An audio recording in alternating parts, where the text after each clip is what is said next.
Hello, and welcome back to Velvet Haunt.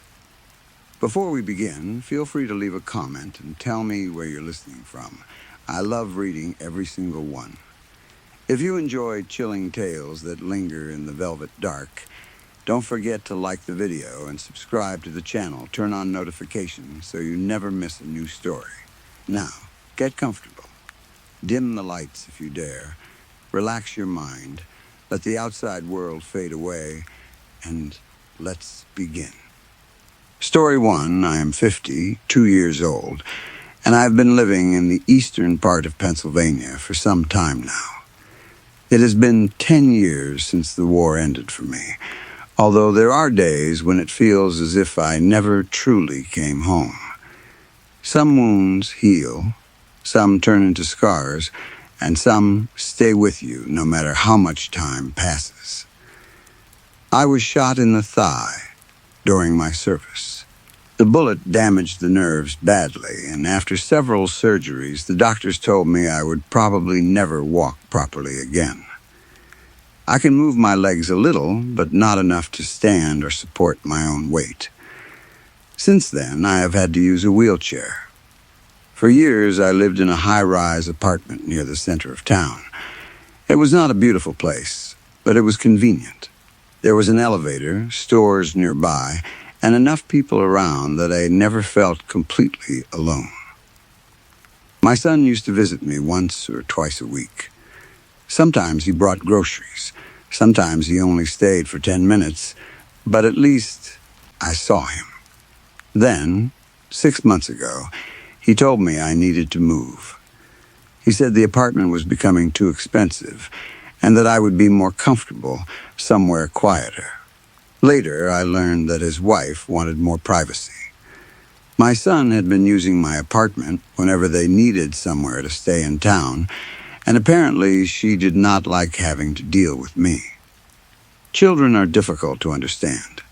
You raise them, feed them, protect them, and spend years worrying about their future. Then one day they begin speaking to you as if you are a problem that needs to be solved. Maybe they want money. Maybe they want freedom. Maybe they simply want you far enough away that they do not have to feel guilty. It was not as if he had married the woman I wanted for him, either. I am sorry. I am going off the subject again. I do that more often now. My son found me a small house a little outside town. It was on a quiet street with only a few other homes nearby. The house had just one floor, which was helpful because of my wheelchair. There were no stairs except for a small step near the front entrance, and my son had a wooden ramp installed. The house was old, even by my standards. The outside walls were faded gray, and the roof leaned slightly on one side. Inside, the walls were covered with cheap white wallpaper, printed with pale floral designs. The flowers were faded and looked yellow in certain places, almost like old bruises. Every room had yellow fluorescent lights. They buzzed constantly, and sometimes they flickered when the heater turned on. The carpets were rough and difficult for my wheelchair, but I learned how to move across them. When my feet became cold, I wore thick house slippers, even though I could barely feel them. The rent was cheap, and the place was quiet. At first, I thought I could make it work. That was when I met Carol. My son told me he had hired a maid to help with cooking, cleaning, laundry, and other daily needs. Because of my condition, even small tasks can become difficult. Reaching high shelves is impossible, and carrying hot food while pushing a wheelchair is dangerous. Carol looked like she was in her mid-40s. She had dark hair that she usually tied behind her head, pale skin, and a soft, comforting smile. Her voice was gentle, and she moved through the house without making much noise. There was something calming about her presence. The first time we met, she stood in the kitchen while my son explained my schedule and medication. She listened carefully and nodded at everything he said. "Do not worry," she told me. "I'll take good care of you." At the time, those words made me feel safe. I remember thinking that perhaps my son had not completely abandoned me after all. Carol quickly settled into a routine. Every morning, she arrived at exactly 7 o'clock. I never heard a car outside, so I assumed she walked from somewhere nearby. She would enter with her own key, greet me, and begin cleaning. First, she swept the floors and wiped the furniture. Then, she mopped the kitchen and bathroom. After that, she prepared breakfast and lunch. She usually made simple food such as eggs, toast, soup, chicken, or vegetables. She left at 11 in the morning. At 5 in the evening, she returned and stayed until 9. During those hours, she washed dishes, prepared dinner, did my laundry, and helped me with anything else I needed. My son told me Carol lived in another house on the same street. He said I could call her during the night if there was ever an emergency. For the first month, everything went well. Carol was quiet, polite, and hardworking. She asked about my time in the military, but never pushed me to discuss things I did not want to remember. She laughed at my bad jokes and always remembered how I liked my coffee. Then I had my first heart attack. It happened at night, almost exactly 1 month after I moved into the house. I woke suddenly in a cold sweat. My chest felt as if a heavy weight had been placed on it.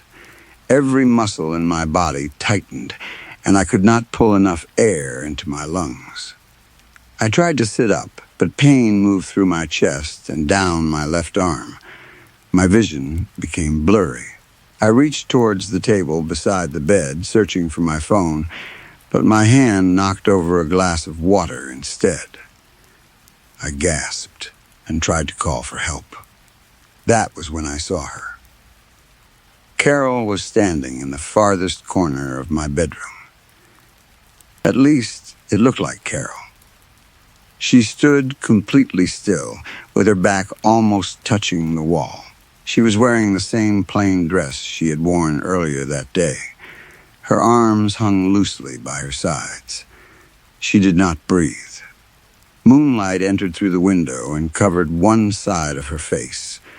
The other side remained hidden in darkness. Something about her face was wrong. Her eyes were not level. One was slightly higher than the other, and both stared at me without blinking. Her smile stretched too far across her cheeks, exposing more teeth than I had ever seen in a human mouth. The skin around her lips twitched continuously, as if holding that smile was painful. Sweat covered her forehead and cheeks. Each drop shone brightly in the moonlight. I remember wondering how long she had been standing there. Had she entered when I fell asleep? Had she been watching me for hours? I tried to speak, but my throat would not work. She tilted her head, not quickly, slowly, as if she was studying an animal caught in a trap. The pressure in my chest became worse. Then everything went black. When I woke again, sunlight filled the room. For several seconds, I did not remember what had happened. Then I heard movement in the kitchen. A pan scraped against the stove. A spoon struck a plate. I slowly pushed myself into my wheelchair and moved down the hallway. Carol was standing in the kitchen, preparing breakfast. She looked normal again. Her face was relaxed, her eyes were even, and her usual gentle smile had returned. She placed eggs and toast on the dining table. "Had good dreams, old man?" she asked with a small laugh. "You seem to have slept very soundly." I became furious. I demanded to know why she had been inside my bedroom during the night. I asked how long she had been watching me and why she had not called an ambulance when I was struggling to breathe. Carol's smile disappeared. "Sir, I wasn't here," she said. "I was at home with my children." She looked honestly confused. There was something truthful in her eyes, or at least something that looked like truth. For a moment, I wondered whether I had imagined everything. Maybe the pain had caused a hallucination. Maybe I had experienced sleep paralysis. I decided not to tell anyone about the heart attack. I did not want my son to think I could no longer live alone. If he believed my health had become worse, he might place me in a nursing home. Instead, I searched online. I found stories about sleep paralysis demons. People described waking up unable to move while dark figures stood beside their beds.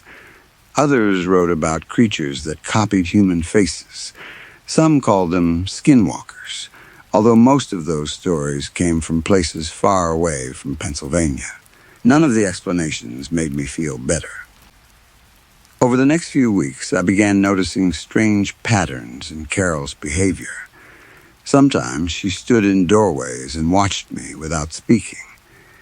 I would be sitting in the living room, reading or watching television, when a cold feeling moved across my skin. I would turn and find her standing in the hall. She always smiled when I noticed her. Other times, she stood behind me so quietly that I did not realize she was there until I saw her reflection in the television screen. I asked her why she kept watching me. She always gave the same answer. "I'm making sure you're safe." Her voice was warm, but the words frightened me. There were also days when she did not leave at 11. I would hear the front door close and assume she had gone home. Then hours later, while moving through the house, I would hear something shift in another room. A floorboard would creak. A closet door would close. Something would scratch gently inside a wall. I searched every room, but I never found her. At 5 in the evening, she would appear in the kitchen as if she had just arrived. I asked where she had been. She would say, "At home," but I knew she had not left. Sometimes I felt that she lived inside the walls. That thought sounded ridiculous, but the house was old, and there were spaces where the walls seemed thicker than they should have been. At night, I heard movement inside them. The sounds followed me from the living room to the bedroom. Small footsteps, slow breathing, occasional whispers. Carol also began asking strange questions. "What will you do when winter comes?" she asked one afternoon. I told her I would turn on the heating. She laughed. "No," she said. "What will you do when the wolves come out?" There were no wolves in our area, at least none that I had ever heard about. Another time, while washing dishes, she asked whether I thought a locked door could keep something hungry outside. I did not answer. At night, I began hearing footsteps beyond my bedroom door. They started near the kitchen and slowly moved down the hallway. Step, pause, step, pause. They always stopped outside my room. When I finally gathered enough courage to open the door, the hallway was empty. In the morning, the vegetables for lunch were already cut and arranged on the kitchen counter. 4 months ago, I confronted Carol again. She was in the kitchen cutting carrots and onions. The knife moved through them with slow, careful strokes. I told her that her behavior needed to stop. I said I knew she was staying inside the house after pretending to leave. I told her about the footsteps, the staring, and the questions about winter and wolves. She continued cutting vegetables as if I had said nothing. I raised my voice.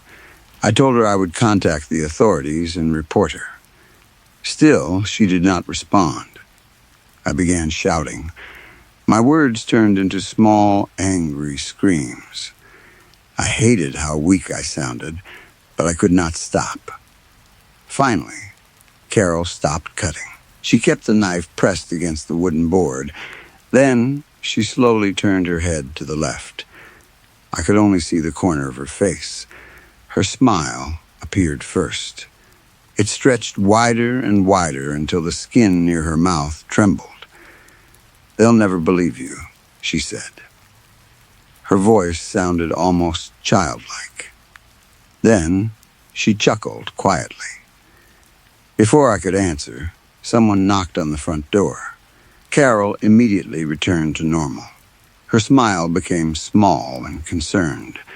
She put down the knife, wiped her hands, and walked towards the entrance. Two neighbors stood outside. They had heard me yelling and wanted to know if everything was all right. Carol opened the door with tears in her eyes. "He's confused," she told them softly. "He's been having a difficult day." The neighbors entered and asked me whether I needed a doctor. I tried to explain what Carol had done. I pointed towards the kitchen and told them she had threatened me. They looked at the knife on the cutting board and then at Carol. She lowered her head as if she was embarrassed for me. That was the moment I understood what she had meant. To everyone else, I was the unstable one. I was a disabled veteran living alone, shouting at a kind woman who had been hired to care for me. Carol stood behind the neighbors and looked directly at me. Then she smiled. She smiled because she knew she had won. I called my son several times after that. I told him Carol was frightening me. I asked him to fire her and find someone else. He refused. He said Carol had excellent references and a 5-star rating. He reminded me that other families had trusted her for years. He said I should be grateful. When I tried to tell him about the figure in my room, he became silent. Then he suggested that I speak to a doctor. The neighbors did not believe me either. They described Carol as kind, polite, and helpful. One woman said Carol had cared for her mother before she died and had always been wonderful. Things became worse after I tried to report her. Carol started hiding inside closets. I would open one to get a jacket and find her standing between the hanging clothes. She never moved or spoke. She only watched me. Once, I opened the washing machine and saw her face inside the dark drum. Her neck was bent at an impossible angle, and her teeth were pressed together in a wide grin. I screamed and fell from my wheelchair. When I looked again, the machine was empty. Sometimes, she refused to cook for several days. She knew I could not easily prepare food for myself. The kitchen counters were too high, and I could not safely reach the stove. I lived on crackers, canned food, and anything else within reach. Then she would return with a hot meal and act as if nothing had happened. At night, I began hearing crying from the other side of the room. It sounded like a woman weeping quietly behind the wallpaper. When I moved closer, the crying stopped. I also knew Carol stood outside the bathroom whenever I showered. I never saw her, but I could feel her presence beyond the door. Sometimes a shadow moved beneath it. The footsteps continued at strange hours. They never followed a normal pattern. I might hear one step at midnight, another at 2 in the morning, and a third just before sunrise. It felt as if something was slowly walking towards my room, but taking hours to reach it. Then, last month, the smell began. At first, it was faint. It reminded me of damp soil and spoiled meat. I thought an animal might have died beneath the house. Over the next few days, the smell became stronger. It came from inside the walls, especially near my bedroom. I asked Carol about it. She said she could not smell anything. The odor became unbearable. It smelled like something had been rotting for weeks in a sealed room. I called my son and asked him to inspect the house. He said he was busy. I called the landlord. He sent a worker who walked through the rooms for 5 minutes and found nothing. The man said old houses often had strange smells. After he left, Carol leaned close to me. "You shouldn't have done that," she whispered. I asked what she meant.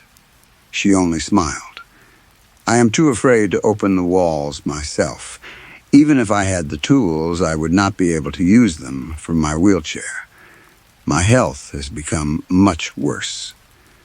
I have suffered several panic attacks in the last few weeks. My chest tightens, my hands shake, and I lose my breath. Each time it happens, I see Carol standing somewhere nearby. She never helps. She watches. Everyone says I am hysterical. My son believes I am confused. The neighbors avoid speaking to me. Even the doctor suggested that my military experiences might be affecting my mind. Maybe they are right. Maybe Carol is innocent, and I am losing control of reality. But innocent people do not stand in corners at night with their faces twisted into painful smiles. Innocent people do not whisper about wolves. Innocent people do not hide inside walls. Carol barely feeds me now. She arrives less often, but I still hear her in the house every day. Sometimes I see her shadow pass beneath the door. Other times I hear her humming inside the walls. I cannot leave on my own. The street is too far from town, and the ground outside is rough. My wheelchair would not make it more than a few hundred feet. My phone has started disappearing. I leave it on the table, and hours later it appears in another room. The emergency contacts have been deleted twice. Yesterday, I woke up and found dirt beneath my fingernails. There were scratches on the wall beside my bed. Long scratches, made from the inside. Last night, Carol finally spoke to me about winter again. I was lying in bed when I heard her voice through the wall behind my head. "The cold is coming," she whispered.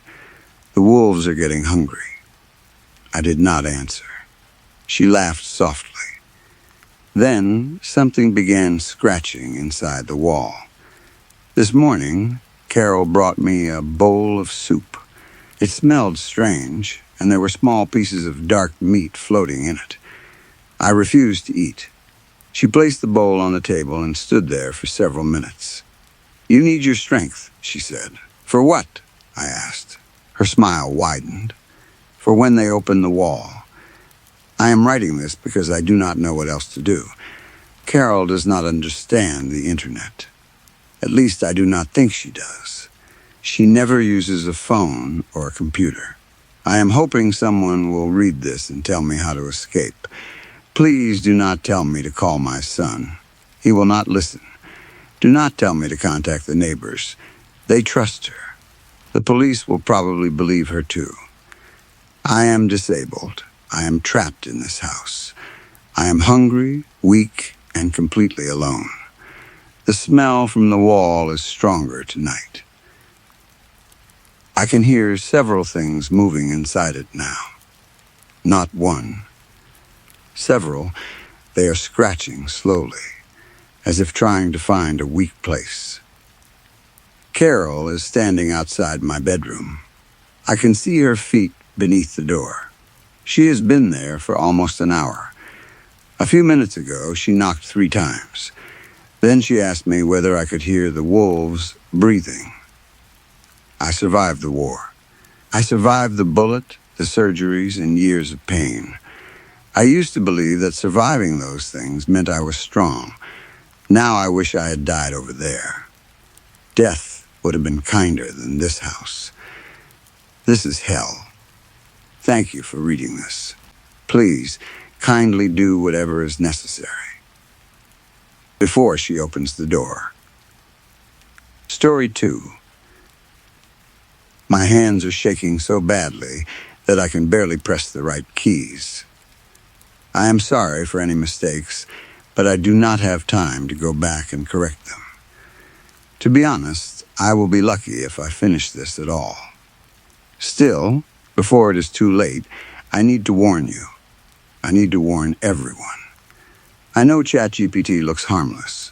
It is only a box on a screen, a place where you type questions and receive answers.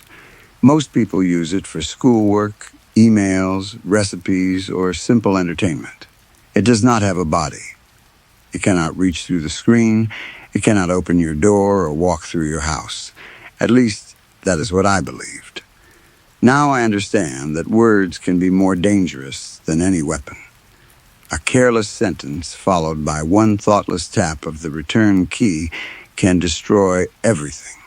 A few words can create something that was never supposed to exist. Something dark. Something twisted. Something that does not belong in our world. God help me, I know how insane this sounds. You probably think this is a joke, or maybe the desperate writing of someone having a breakdown. I would think the same thing if I were reading this from the safety of my own bedroom. But please, pay attention to every word. My creation is inside the house right now. I can hear him moving downstairs. Each step is heavy enough to make the floor shake beneath me. The wooden boards groan, crack, and split under his weight. Every few seconds, something else breaks.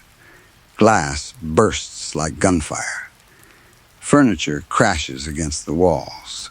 A chair was thrown hard enough to knock a hole through the hallway door. This house used to be filled with memories. Family photographs covered the walls. My mother's old decorations sat on the shelves. My father's favorite chair rested in the living room near the fireplace. Now, everything is being torn apart. He is searching every room. He is looking for me. The destruction sounds like a child's tantrum, but the child is enormous, cruel, and strong enough to break a home apart with his bare hands. He does not care what he destroys. He does not understand that objects have meaning. He only understands that I am hiding from him. The lock on my bedroom door will not protect me. I could climb through the window. I could jump from the roof and run into the street. Part of me keeps telling me to do it. Run, scream, find another house, call the police. But I know it would not matter. He will find me wherever I go. Why would he not? I wrote him that way. I told the program that he was a monster no one could escape. I made him strong. I made him patient. I made him able to move through darkness. Now he is going to take me to the place where he brought the others. I can smell him through the door. His odor has filled the hallway. It is a horrible mixture of rotten milk and burnt toast. I know that description sounds strange, but it is exactly right. Of course it is. That is how I described him. This creature has a name. I should not write it. You should never have to know it. A part of me is afraid that writing his name again will make him stronger. But if you are going to understand what I did, I have to tell you, I am sorry. I truly am. His name is Mr. Goodley. This is how he came into existence. It happened only a few nights ago. My parents had left for the weekend, which meant I had the whole house to myself. Under normal conditions, I would have loved it. I could play music as loudly as I wanted, eat whatever I found in the kitchen, and stay awake until morning without anyone telling me to go to bed. But that night, I was sitting alone in my bedroom, staring at a blank document on my computer. A short story was due on Monday. I had not written a single word. The cursor blinked at the top of the empty page. It looked like an eye opening and closing, silently making fun of me. I had always told people that I wanted to be a writer. When teachers asked what I planned to do after school, I said I wanted to write books. I imagined my name printed on covers and readers, waiting for my next story. The truth was much less impressive. I was terrible. Real writers had ideas. They created worlds, characters, and endings. They could turn an ordinary thought into something meaningful. I had nothing. I had spent hours sitting at the computer, but the page remained empty. Then, my phone made a soft sound. Ding, I checked it. Rachel had sent a picture in our group chat. She and Linda were sitting on Rachel's bed, both making ridiculous pouty faces at the camera. A large bowl of popcorn rested in Linda's lap, while Rachel's new puppy, Rocky, was curled up against her legs. It was movie night. I was supposed to be there, but I had canceled because of my homework.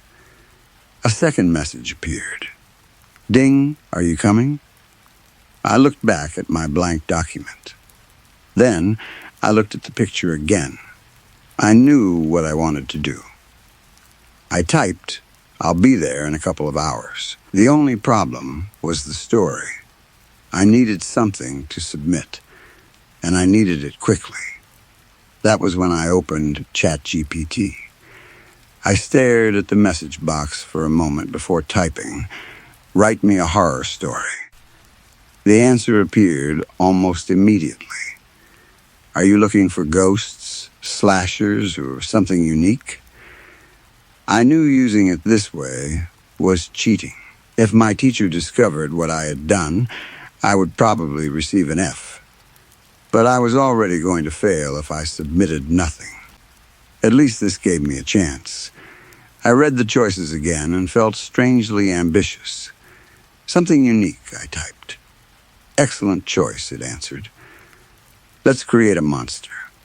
Would you like to give it a name? I smiled. This was easier than writing. I played around with several names, but none of them sounded right. Then I remembered my former boss from the burger shack. His last name was Goodley. Mr. Goodley was one of the most unpleasant people I had ever met. He was cheap, angry, and unfair. If someone worked 16 hours, he would try to pay them for 14. If a teenager arrived 2 minutes late, he would yell as if the building were on fire. He loved making young workers feel small. I always assumed he had been treated badly in high school, and now he took revenge on every teenager who worked under him. Behind his back, we called him Mr. Pooley. It was childish, but it made us laugh. The real Mr. Goodley deserved worse than a rude nickname. He deserved to become a monster. So I typed, let's call him Mr. Goodley. Another question appeared. What does Mr. Goodley look like? I pictured my old boss, then made every unpleasant feature worse. He is large and ugly, I wrote. At first glance, he looks extremely dirty. He is bald except for 3 long curly hairs growing from his forehead. His skin is so pale that it looks as if it has never touched sunlight. His eyes are too big for his face. His teeth are rotten, and his fingernails are long, dark, and filthy. I pressed the return key. What does he sound like? The program asked. I laughed and typed, like a chihuahua that has been sucking helium from a balloon. The description came easily.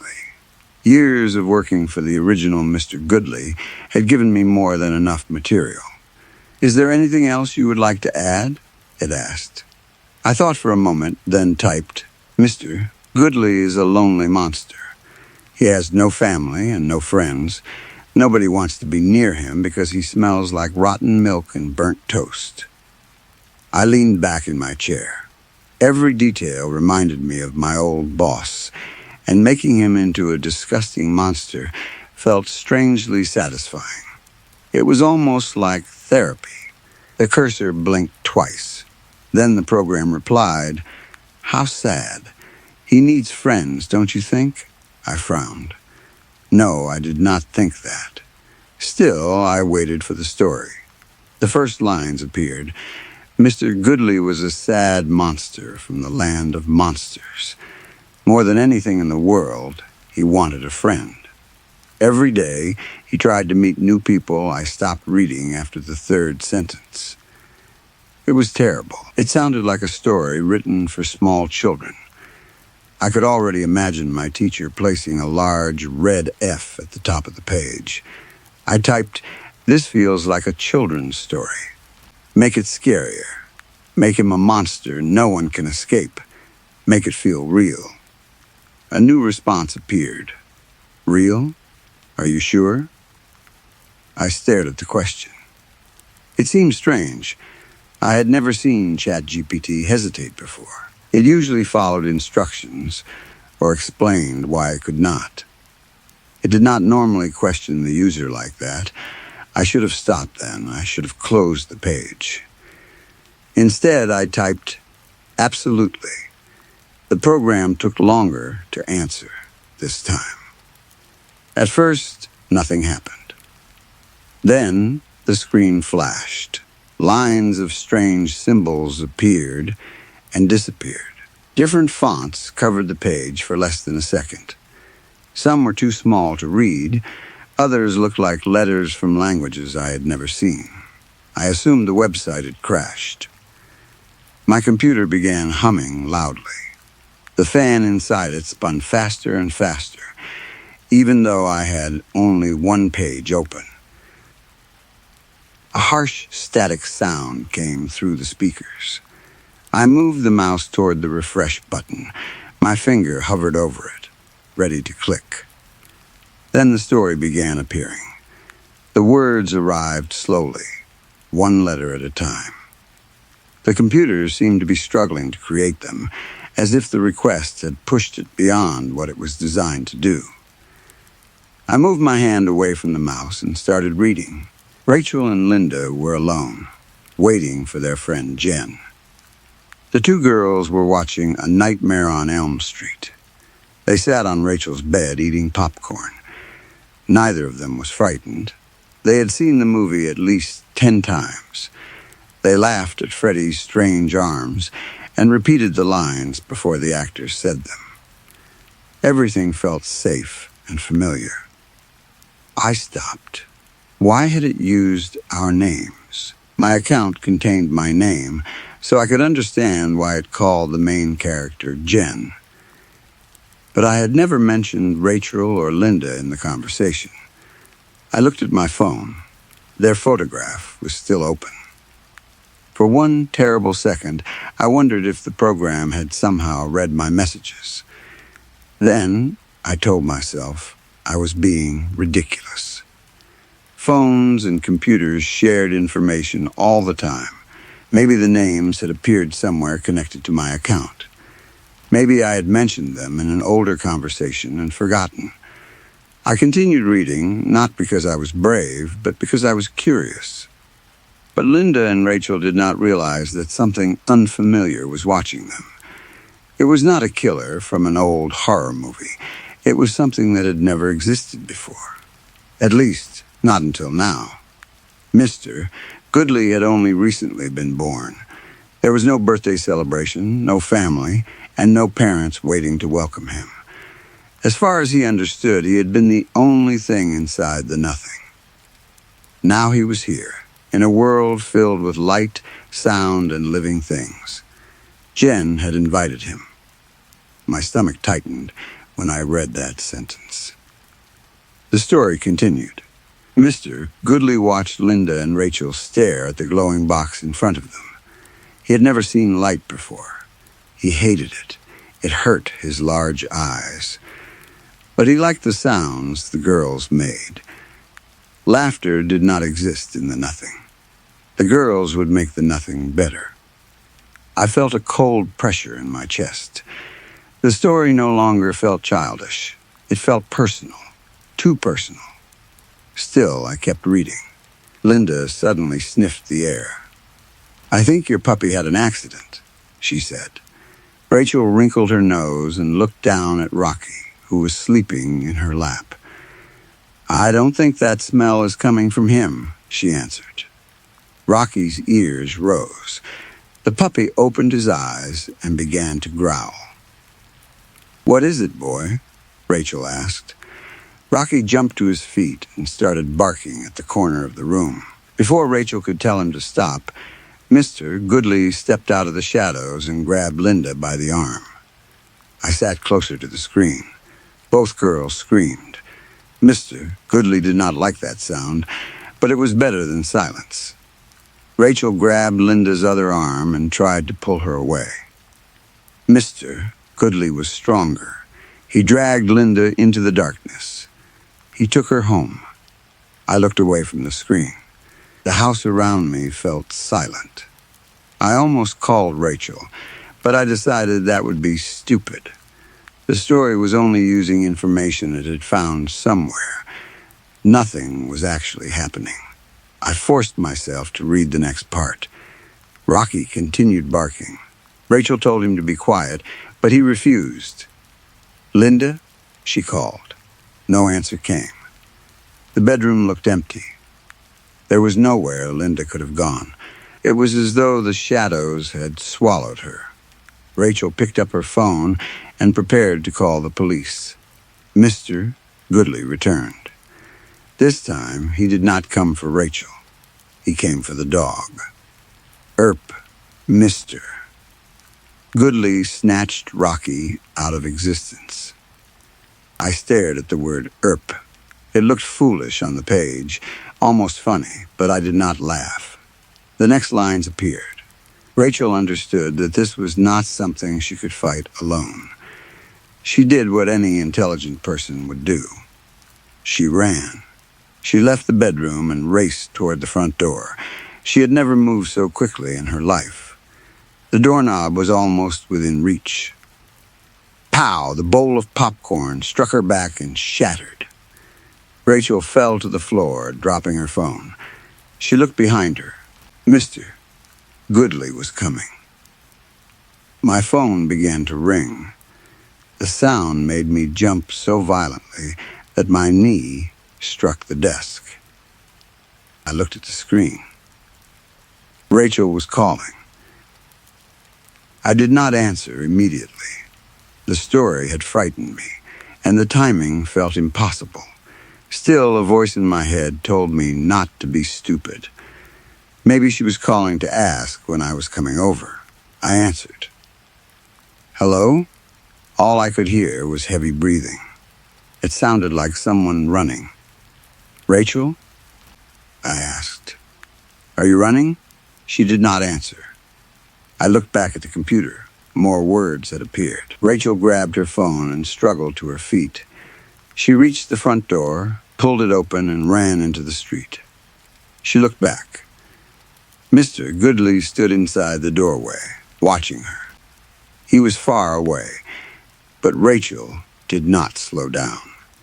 She ran with all the strength she had. Finally, the sound of her breathing was interrupted by a familiar voice coming through her phone. "Rachel?" Jen asked. "Are you running?" My entire body went cold. The words matched what I had just said. I heard Rachel gasp through the phone. "Jen? Oh my God, he got Linda and Rocky. Please, you have to help me." I could not speak. I did not know whether the program was describing the call or controlling it. I looked back at the page. A new sentence appeared. Before Jen could answer, Mr. Goodley stepped out of the shadows and grabbed Rachel by the hair. "Rah," I began. A scream exploded through the phone. It was the loudest, most terrible sound I had ever heard. Then there was static. "Rachel?" I said. "Please answer me." Static. Only static. I held the phone against my ear while reading the next part. Jen continued asking her friend to answer, but only static reached her. Her friends were now inside the nothing with Mr. Goodley. They had gone to the place where things went after they stopped existing. Almost nothing escaped from the nothing. Fortunately, this would be one of those rare times. I wanted to close the computer, but I could not move. Then Rachel's voice returned through the phone. "Jen, are you there?" she screamed. "Oh God, please get help." Linda's voice joined hers. "There's nothing here," Linda cried. "There's no ground and no sky. There's just nothing. It's freezing, and the dark is eating us. I can feel it touching me." Rachel screamed again. "Look, over there. It's him. Why are you doing this to us?" A new voice answered. It was high and thin, almost childlike. It sounded exactly like a tiny dog breathing helium. "Being nothing was lonely, Mr. Goodley said." The line filled with static. Then the call ended. I sat in front of the computer with the phone pressed against my ear. I could not breathe. I turned back to the story. Mr. Goodley had one more friend to collect. His best friend. The person who had given him permission to become something. But Jen knew he was coming. She would not enter her new home willingly. I grabbed the keyboard. I typed, "Stop." Nothing happened. I wrote, "Delete the story." No response. "Bring them back." The cursor blinked, but the program said nothing. I refreshed the page. The story remained. I closed the browser and opened it again. The same words waited for me. I shut down the computer. The screen went black for 1 second, then turned on by itself. The story was still there. I tried changing the prompt. I tried ordering the program to make Mr. Goodley disappear. I told it that he had never existed. I wrote that Rachel, Linda, and Rocky were safe. Nothing changed. The program had stopped listening to me. Maybe it could not undo what I had created. Or maybe it simply refused. Either way, the result was the same. I was in danger. I ran downstairs and switched on every light in the house. Mr. Goodley hated light. I had written that. I turned on the lamps, the kitchen lights, the hallway lights, the porch light, and even the lights inside the closets. I knew it would not stop him. Perhaps it would slow him down. Perhaps it would give me enough time to warn someone. Enough time to cry for Rachel and Linda. Enough time to think about the life I would never have. Enough time to ask forgiveness from whichever God might still be listening. Then I returned to the computer. The final lines of the story had appeared. Mr. Goodley was no longer lonely. He had friends now. They never laughed, but he discovered that he loved the sound of their tears even more. That was all. The story ended. A few minutes later, the lights downstairs began switching off. Not all at once. One by one. Click. The kitchen went dark. Click. The living room disappeared into shadow. Click. The hallway light died. Then I heard the front door open. The smell entered the house before the footsteps began. Rotten milk. Burnt toast. I ran upstairs and locked myself inside my bedroom. That is where I am now. The house is almost completely destroyed. He has searched every room. The footsteps are outside my door. A few seconds ago, the crashing stopped. Now he is standing there. Knock, knock, 2 soft taps against the bedroom door. They sound polite. Friendly, even. The smell is stronger now. It fills my nose and throat. I can taste it each time I breathe. My time is over. It is strange. A few nights ago, I sat in front of a screen filled with nothing. Now the screen is full of words. But soon, I will be surrounded by nothing. The handle is moving. I can hear that high little voice on the other side of the door. He is saying my name. And he sounds so happy that his best friend is finally coming home. Story 3. I first noticed the man with the prominent nose about a week ago. Since then, I have seen him almost everywhere. I saw him at the hospital, at a grocery store near my college, on campus, and even walking through the streets around my small house. Each time I saw him, He was doing something strange. Sometimes it was the way he sat. Sometimes it was the way he moved. Other times it was simply the way he looked at me. At first, I told myself it was only a coincidence. I live in a fairly crowded area, and it is normal to see the same people more than once. Maybe he lived nearby. Maybe he worked close to my college. Maybe we simply followed similar routines without realizing it. But the more I saw him, the harder it became to believe that. The first time I noticed him was at the hospital. I had gone there for a regular appointment. Nothing serious. The waiting room was busy, and most of the chairs were occupied. People were coughing, looking at their phones, talking quietly, or staring at the floor while waiting for their names to be called. The man was sitting near one of the doctor's offices. At first glance, he looked normal enough. He seemed to be waiting for an appointment like everyone else. He was sitting upright on a plastic chair with his head tilted slightly forward. But then I noticed his eyes. His pupils kept moving in different directions. They did not move like the eyes of someone nervously looking around. They drifted slowly from side to side at regular intervals, almost as though they were following some invisible pattern. First they moved to the left, then to the right, then upward. After a few seconds, the same pattern repeated. His left arm was hanging beside the chair. It looked completely loose, as if it did not belong to the rest of his body.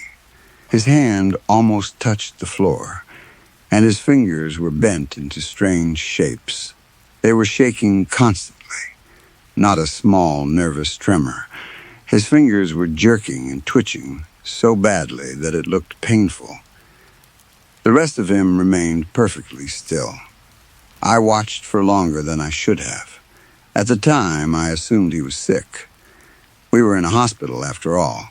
Maybe he had a condition that caused muscle spasms. Maybe his eyes moved because of a neurological problem. It seemed rude to stare, so I eventually looked away. Still, something about him remained in my thoughts.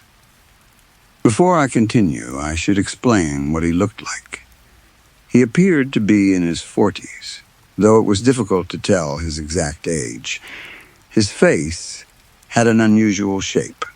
It was long and almost oval, narrowing near the chin.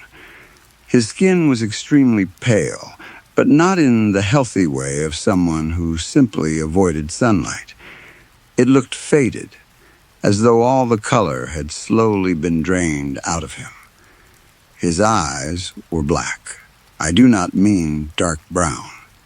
They looked completely black, like two deep holes cut into his face. Looking into them reminded me of staring into space, where the darkness seemed endless. But his most noticeable feature was his nose. It was large and unusually prominent. It curved outward from the center of his face and seemed slightly twisted. I know that describing someone by their nose might sound cruel, but there was something unnatural about it. It did not match the rest of his face. His left arm was always hanging down. His fingers always looked misshapen and unstable. Everything else about his body seemed ordinary. After seeing him at the hospital, I did not think much about him for the rest of the day. I assumed that would be the last time I ever saw him. I was wrong. The second encounter happened at a grocery store located beside my college. I often stopped there after class to buy snacks or something to drink. That afternoon, the checkout area was crowded, and I joined a long line behind several other students. The line moved slowly. While waiting, I noticed someone standing near the register at the front. It was the same man. I recognized the oval face, the pale skin, and the left arm hanging loosely at his side. He was buying coffee, not one jar or a single packet. His shopping basket was filled with extra large bags of black coffee. There must have been 8 or 9 of them. I had never seen anyone buy that much coffee at one time. The cashier scanned each packet and placed it into a plastic bag. When she finished, she told him the total price. The man did not respond. He stood completely still, with his face pointed toward the card reader. The only part of him that moved was his left hand. His fingers trembled beside his leg. The cashier repeated the price. Still, he did nothing. People waiting behind him began complaining. One man told him to hurry up. A woman sighed loudly and asked if he had heard the cashier. Someone else muttered that the line was already too long. The man's fingers started shaking faster. The longer people shouted, the more violently they moved. Finally, the cashier repeated the total in a louder voice. The man slowly nodded. The movement was stiff and unnatural, as though his neck had to be reminded how to work. He raised his right hand and tapped his card against the reader. Even that movement was painfully slow. Once the payment was accepted, he took the bags of coffee and walked toward the exit. Until that moment, I had only seen the side of his face. As he passed the checkout lines, I saw him clearly. His expression was exactly the same as it had been in the hospital. Empty, his mouth formed a straight line. His eyes looked forward without blinking. He did not seem angry, embarrassed, or uncomfortable about the people who had shouted at him. He simply looked blank.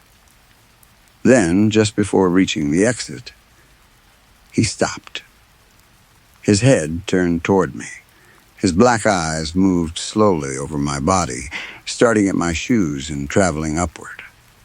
His chin remained tilted toward his chest, so I could not see his full expression at first. When his eyes finally reached mine, he lifted his face. He was smiling. It was a huge smile, far wider than anything I had seen on him before. The change was so sudden that I felt disconnected from reality for a moment. 1 second, his face had been completely empty. The next, he looked overjoyed to see me. He did not smile at anyone else. Only me. I wondered if he remembered me from the hospital, but that made little sense. I had never spoken to him. I had simply sat across the waiting room and looked at him a few times. I nearly called out and asked if we knew each other. Before I could, he turned away and walked out of the store. I thought about following him, but fear stopped me. I could not explain why his smile had frightened me so much. He had not threatened me. He had not approached me. Still, the expression looked wrong. It seemed as if someone had taught him that a smile was supposed to be friendly, but he did not fully understand how to make one. I told myself it had been a coincidence. The hospital and the store were both near my college. Maybe he lived in the neighborhood. The next day, I saw him again. My calculus class had just ended, and I left the building with my girlfriend. We were walking along the main campus road, talking about where we should eat. As we passed the garden beside the faculty building, I noticed someone sitting on an old wooden bench. It was him. He sat with a perfectly straight posture, his knees together and his hands at his sides.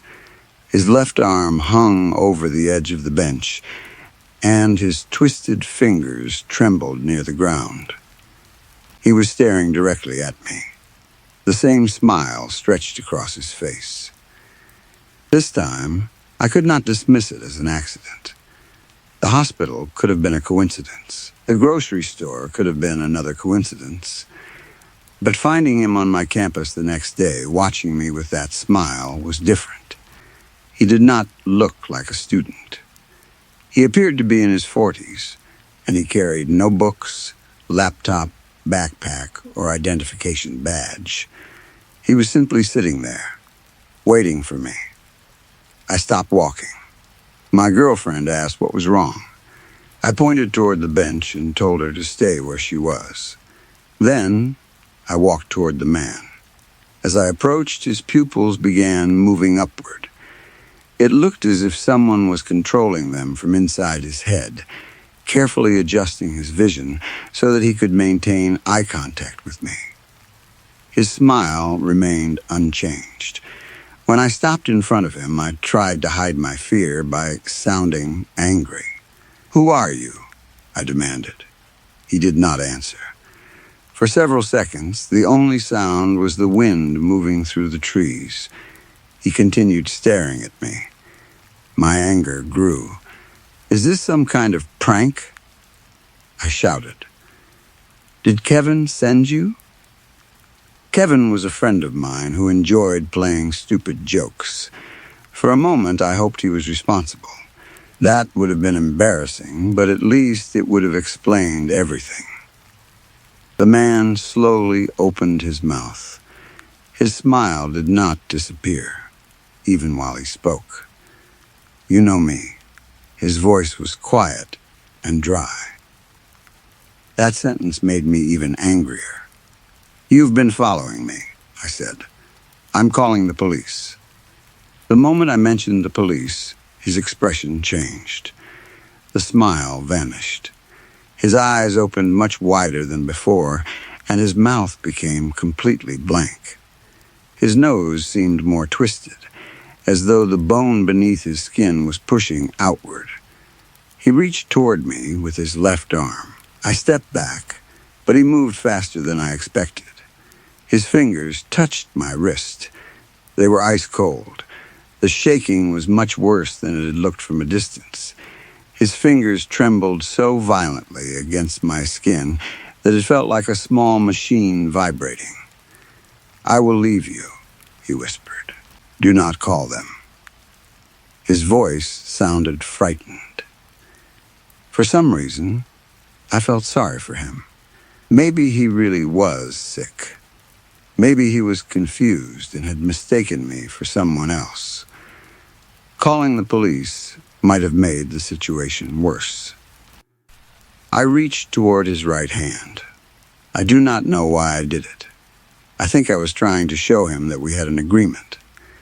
He slowly removed his left fingers from my wrist and shook my hand with his right.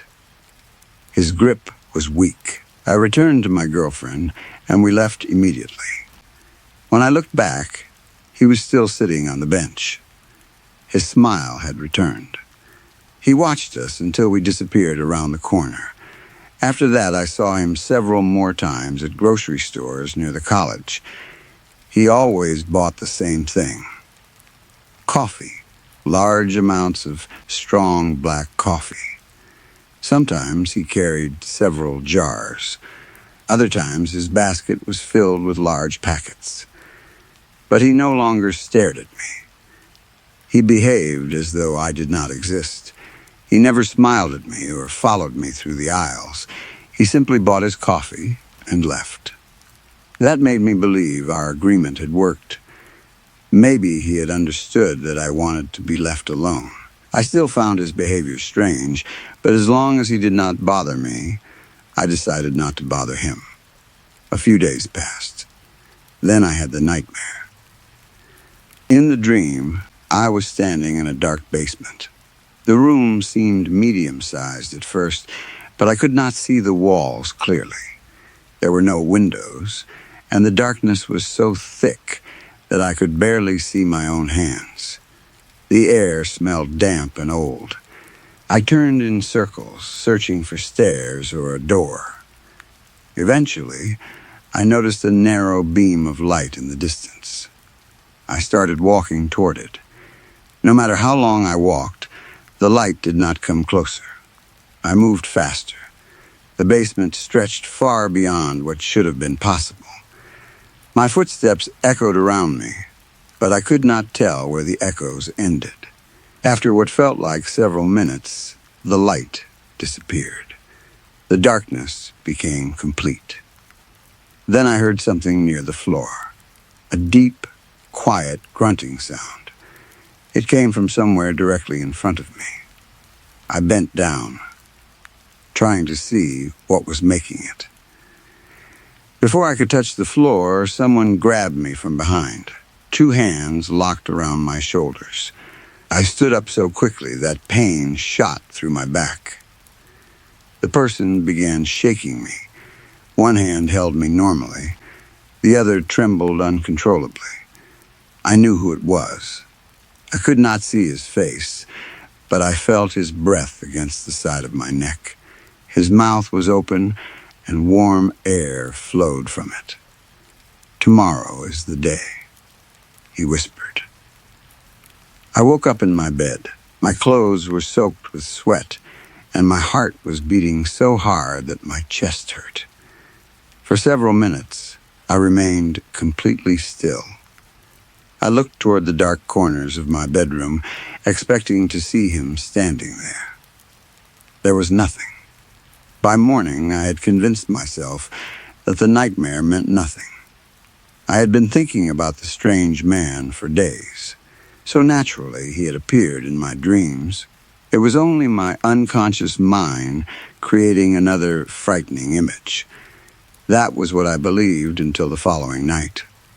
I was at home alone. My girlfriend had gone out with some friends, and I had spent most of the evening studying. It was already dark outside when I went to the kitchen for a glass of water. As I passed the front window, I saw someone walking along the street. Even from a distance, I recognized the oval face and the hanging left arm. It was him. He was walking toward my house. For a moment, I stood frozen behind the glass. The words from the dream returned to me. "Tomorrow is the day." He left the sidewalk and entered my front yard. Anger replaced my fear. I opened the window. "Get away from my house," I shouted. He did not look at me. He continued toward the front door without slowing down. "I'm calling the police." That made him stop. His entire body became stiff. Then he turned toward the window. I had never seen an expression like the one that appeared on his face. His eyes began changing first. They stretched vertically, becoming longer and narrower. The deep black color of his pupils slowly disappeared, replaced by a pale whiteness that spread across his eyes. His nose twisted forward. It grew longer, and the end lifted upward as though something beneath the skin was forcing it into a new shape. His mouth opened. It opened far wider than a human mouth should have been able to. Inside were rows of sharp, uneven teeth. They were thin, broken-looking things that pointed in different directions. His skin became even paler. His left arm still hung beside him, but his fingers had stopped shaking. For the first time, they were completely still. That frightened me more than anything else. I understood then that this was not simply a disturbed man who had been following me. Whatever stood outside my house was not human. Sweat poured down my face. I stepped away from the window and closed the curtains, hoping to block his view. My house had a back door that opened into a narrow alley. If I moved quickly, I could leave before he entered through the front. I ran. My heartbeat filled my ears. Sweat dropped from my face and landed on the floor as I rushed through the kitchen. Behind me, something struck the front door. The entire house shook. I reached the back door, unlocked it, and threw it open. I expected to find him waiting outside. The alley was empty. I ran without looking back. My mother lived a long distance away, but I decided to go there. I did not trust anyone else. I thought that even if the creature knew where I lived and where I went to college, it could not know about my mother. At least, that was what I told myself. I ran through several streets before slowing down. Every few seconds, I expected to hear footsteps behind me. I heard nothing. The silence did not make me feel safer. After what felt like hours, I reached my mother's house. The lights were on downstairs. I knocked. There was no answer. I knocked again, harder. Still nothing. I began pounding on the door. Finally, the porch light came on, and my mother opened the door. She was wearing a robe, and her hair was messy from sleep. "What are you doing here in the middle of the night?" she asked.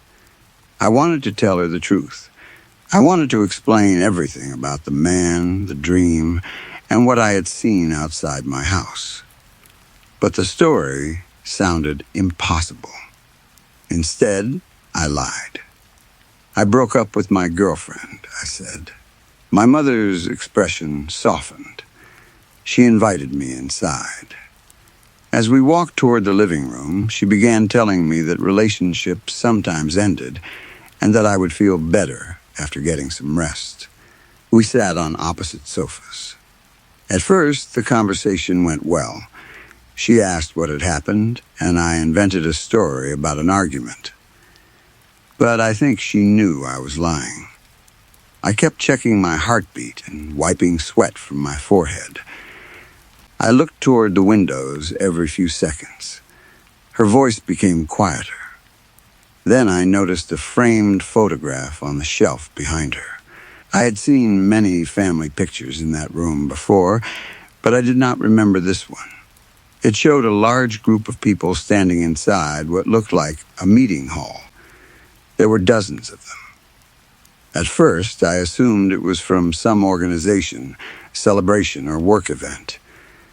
Then I looked closer. Every person in the photograph had wide eyes. Every left arm hung loosely beside the body. Their left hands looked twisted. Their fingers were frozen in strange positions, as though the photograph had captured them in the middle of the same violent shaking. A cold pressure filled my chest. I stood and walked toward the shelf. My mother stopped talking.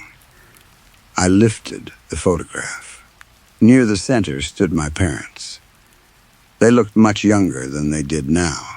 My father had one arm around my mother's shoulder.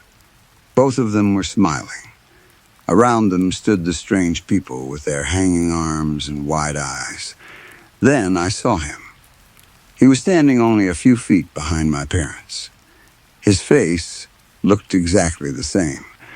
He had not aged. His pale oval face, his black eyes, and his twisted prominent nose were all clearly visible. His left arm hung beside him.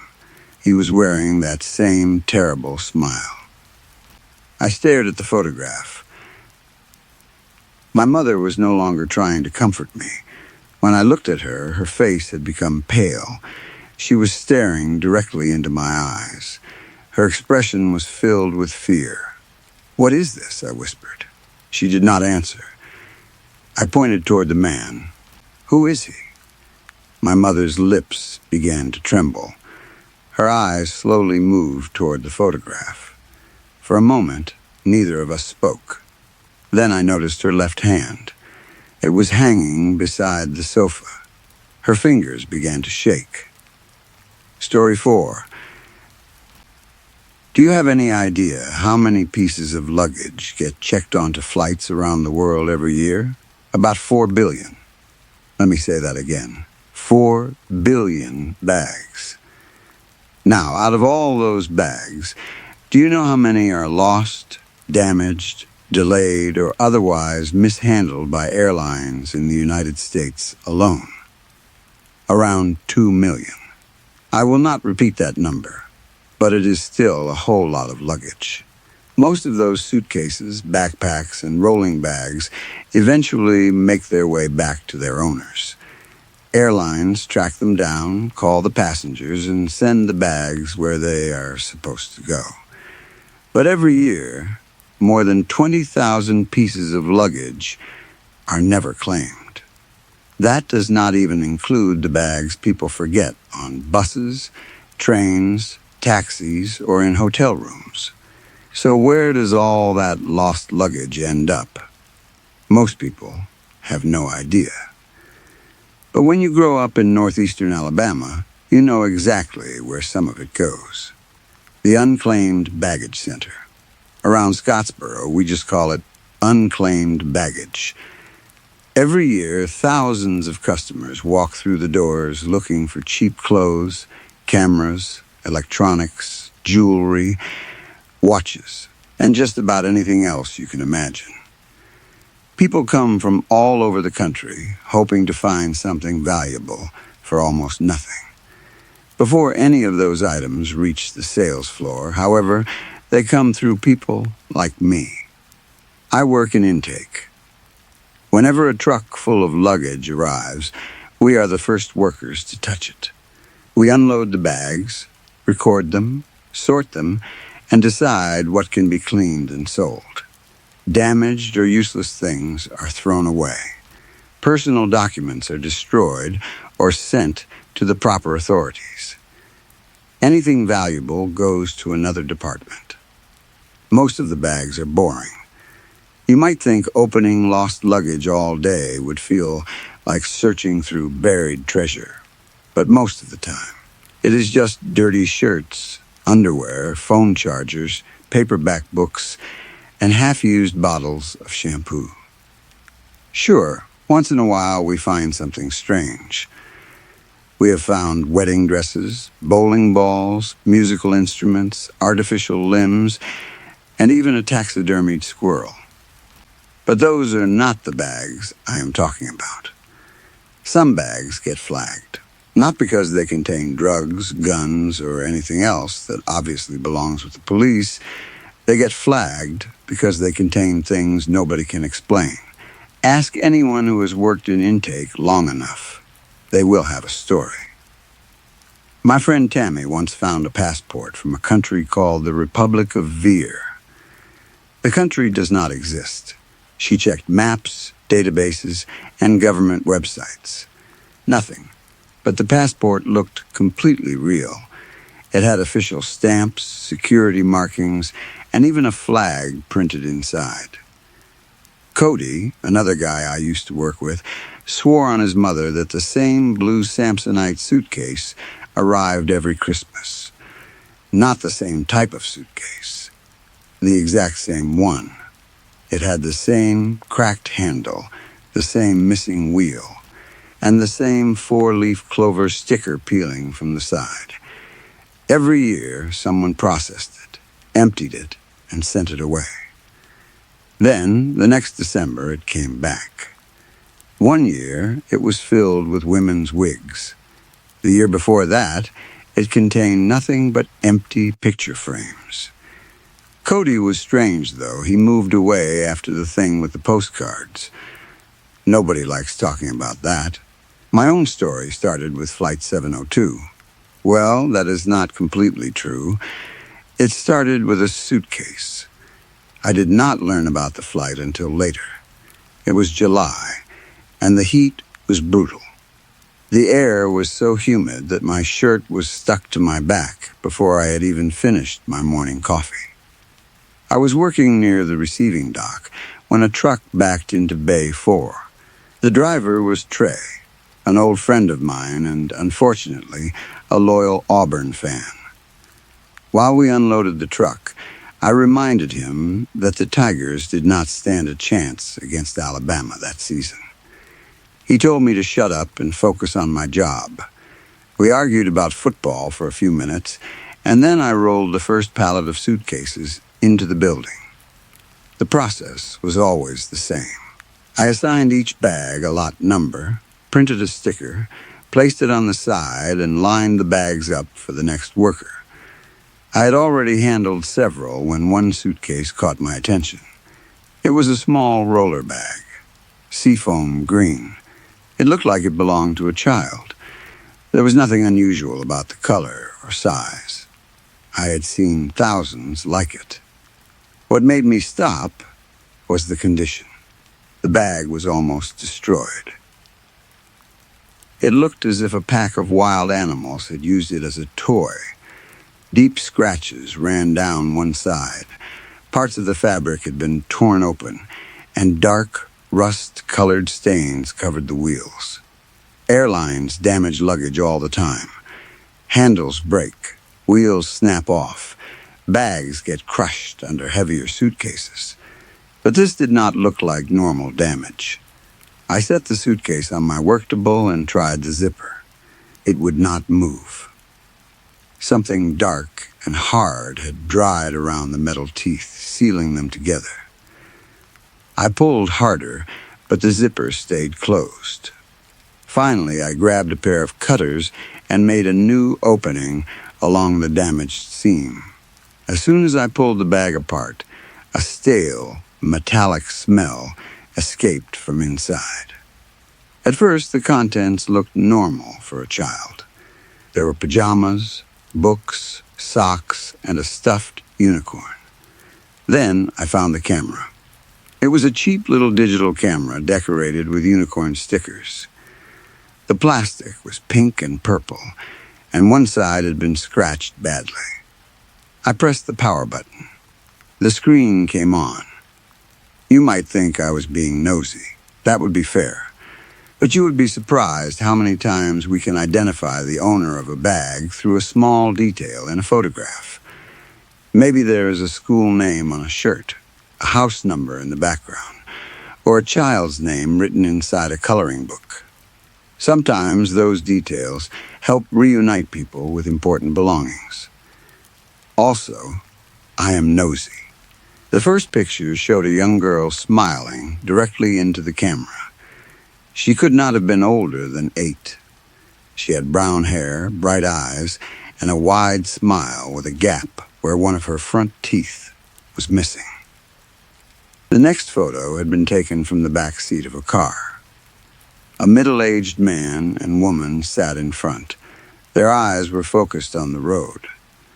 The mother looked annoyed. The father looked lost. The next few pictures were random. A shoe, a blurry road sign, the roof of the car, a close-up of someone's thumb. The sixth picture showed an airport. The little girl stood beside an old sedan filled with luggage. A unicorn backpack hung from one shoulder, and a large glass and concrete terminal rose behind her. She looked happier than any child I had ever seen. "Cheese," a voice said beside me. I nearly dropped the camera. Brian, one of the newer employees, was standing near my workstation. He had placed both hands under his chin and was making a ridiculous face. Brian had only worked with us for a few weeks, but he had already earned a reputation as the biggest fool in the building. I lifted the camera and pretended to take his picture. "Sorry," I told him. "It says you're too ugly." Very funny. Then he noticed the suitcase near my feet. "Good Lord," he said. "Did that thing go through a wood chipper?" I looked down at it. "Tell me about it." Brian shrugged and headed outside to bring in another pallet. I returned to the pictures. The girl was inside the terminal now. There were photos of the ticket counter, departure screens, and a grumpy-looking security officer who clearly did not know he was being photographed. That one made me laugh. The next picture showed the whole family sitting near their gate. Another passenger must have taken it for them. The girl was still smiling. Her parents had the tired but relieved expressions of people who had survived airport security and were finally ready to begin their vacation. A departure screen was visible behind them. United 702, Orlando. I figured they were going to Disney World. That would explain why the girl was so excited. The next few pictures followed the family down the jet bridge. There was a picture of the aircraft door and another of a blonde flight attendant greeting passengers. The flight attendant wore bright red lipstick. The family continued toward the back of the plane and found their seats. I was about to move on when something about the flight number bothered me. I scrolled back to the photo at the gate. Flight 702. The number pulled at something in my memory. I was sure I had heard it before. At that moment, Brian returned with another cart of luggage. "Brian," I called. He looked up. What? Does Flight 702 mean anything to you? He scratched the side of his head. I think that was the Orlando flight. What Orlando flight? He stared at me for a second. The one that crashed. People often say their blood ran cold when they were frightened. At that moment, mine might as well have had ice floating through it. Brian's smile disappeared. You all right? Yeah, I said, though my voice sounded wrong. I just need some air. I walked away before he could ask another question. The moment I reached the corner of the loading dock, I pulled out my phone and searched for United Flight 702. The headlines appeared immediately. United Flight 702 crashes near Nashville. NTSB investigates catastrophic engine failure. Children among 238 dead in United crash. I leaned against the wall. The heat, the smell of fuel, and the noise from the loading dock all seemed to disappear. The little girl from the camera was dead.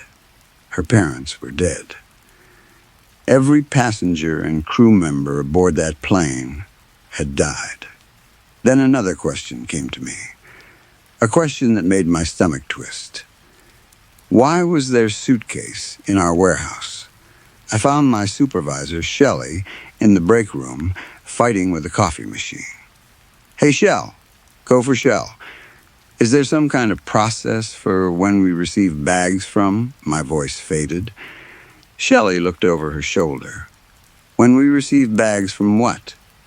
I rested one hand on the counter. From plane crashes. She stared at me as if I had grown another head. We don't. Never? Not once in the 17 years I've worked here. Her eyes narrowed. Why are you asking? I was just wondering. That's a strange thing to wonder about. I forced a laugh and left the room. Maybe I had misunderstood. Maybe there had been another Flight 702. Maybe the camera's date was wrong. Maybe someone had put the pictures onto the camera later. I returned to my station, trying to convince myself that there had to be a normal explanation. The camera was still sitting on top of the open suitcase. I picked it up. The next file was not a photograph. It was a video. My thumb hovered over the play button. Then I pressed it. The camera was pointed through the plane window.